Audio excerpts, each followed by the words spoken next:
পুরাতন সিস্টেমগুলোকে ভেঙে নতুন সিস্টেম গড়তে চায়, নতুন সিস্টেমের দিকে এগিয়ে যেতে চায়, তাদেরকে নিয়ে প্রোপাগান্ডা ষড়যন্ত্র দিনে দিনে শুরু হয়েছে এবং এই সংখ্যা বাড়বে। কিন্তু আমাদেরকে ঐক্যবদ্ধভাবে সকল ধরনের ষড়যন্ত্র আতাতকে মোকাবেলা করতে হবে।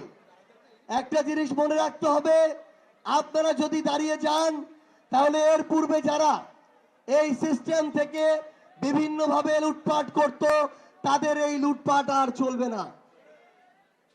এই সুযোগ তারা কখনো হতে দিবে না।